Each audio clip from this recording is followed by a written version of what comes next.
Sir అలాగే అందరూ ఒక డౌట్ ఏంటంటే కళ్యాణ్ గారు పాలిటిక్స్కి సినిమాకి ఎలా టైం ఇస్తున్నారని ఒక క్వశ్చన్ అయితే రైజ్ అవుతుంది. మీరు ఏం చెప్తారు, మీరు చూసారు కాబట్టి? ఎస్, నేను చెప్తాను.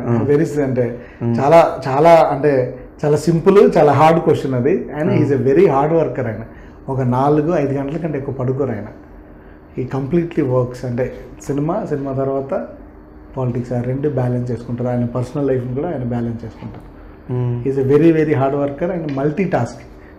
ఆయన డబ్బింగ్ కూడా విన్నాము, మార్నింగ్ 5 వరకు డబ్బింగ్ చెప్పి వెళ్ళారని. అవును, మార్నింగ్ 5 వరకు డబ్బింగ్ చెప్పి నెక్స్ట్ డే 7 o'clockకి షూటింగ్కి వెళ్ళారు.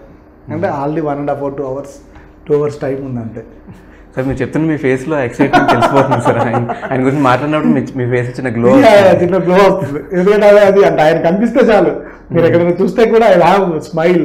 నేను కళ్యాణ్ గారిని అంత దూరం నుంచి చూస్తే నాకు స్మైల్ ఆనందం వచ్చేస్తుంది. నాకు థియేటర్ దగ్గర కూడా ఫ్యాన్స్ ఉందని చూసినప్పుడు మీ రెస్పాన్స్ అనేది అదిరిపోయింది సార్.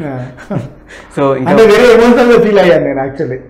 ఎందుకంటే నేను అంటే మరీ అంత అల్లరి చేసేవాడిని కాదు, కానీ ఐ యూస్ టు బి అంటే మార్నింగ్ ఫస్ట్ షో నేను వెళ్ళేవాడిని, కంపల్సరీ వెళ్ళేవాడిని ఏ సినిమా అయినా కళ్యాణ్ గారిది. సో ఇంకా నా గ్రోయింగ్ టీనేజ్ టైంలో అయితే నేను అంటే ఫస్ట్ డే 4 షోలు చూసేసేవాడిని అలా. సార్ అలాగే ఈ ఛాన్స్ మీకు ఇప్పించిన దిల్ రాజు గారి గురించి చెప్పాలంటే ఏం చెప్తారు? సార్ దిల్ రాజు గారు ఈజ్ ఫ్యామిలీ టు మీ అండి. లైక్ నేను ఇక్కడ అసిస్టెంట్ డైరెక్టర్గా వర్క్ చేశాను, అసోసియేటర్గా వర్క్ చేశాను, డైరెక్ట్ చేశాను. First cinema, second cinema, third cinema కూడా ఇక్కడే. So I have a very close association with Dil Raju garu. So అంటే we have very good understanding నాకు రాజు గారికి. సో డెఫినెట్లీ ఈ అవకాశం మాత్రం నాకు ఇప్పించింది మాత్రం రాజు గారే.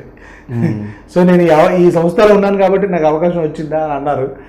Yes, 100%. Being in the right place in the right time will get you an opportunity. I was there in that time అనుకుంటాను నేను.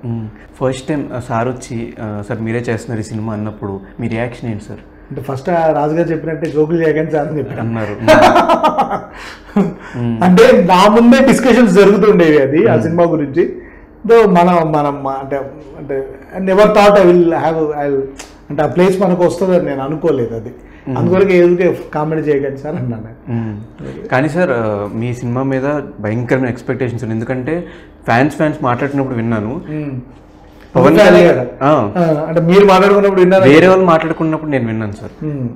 వాళ్ళు ఏం మాట్లాడుకున్నారంటే పవన్ కళ్యాణ్ గారు సినిమా అంటే ఫ్యాన్సే తీయాలి, ఫ్యాన్స్ ఒక్కళ్ళే ఆయన అర్థం చేసుకోగలరు. హరీష్ శంకర్ తీసాడు, హిట్ కొట్టాడు, ఇప్పుడు వేణు శ్రీరామ్ తీస్తున్నాడు, హిట్ కొడతాడరా అన్నారు సార్. మన ట్రైలర్ లాంచ్ అప్పుడు మాట్లాడుకున్నప్పుడు విన్నాను సార్. దీని మీద మీరు ఏమంటారు సార్? యాక్చువల్గా ఒక పెద్ద ఆయన కూడా ఇదే మాట చెప్పారు. ఆ పెద్ద ఆయన ఎవరో కాదు, రజనీకాంత్ గారు. అంటే ఒక స్టార్ ని డైరెక్ట్ చేయడానికి డైరెక్టర్ అవసరం లేదు, ఒక ఫ్యాన్ చాలను. అంటే ఒక స్టార్ దగ్గర నుంచి ఏం ఎక్స్పెక్ట్ చేస్తారో ఫ్యాన్ బాగా తెలుస్తుంది. So that way he told, actually is the one who told that.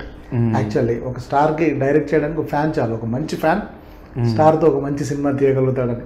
Hope I will live up to that expectations.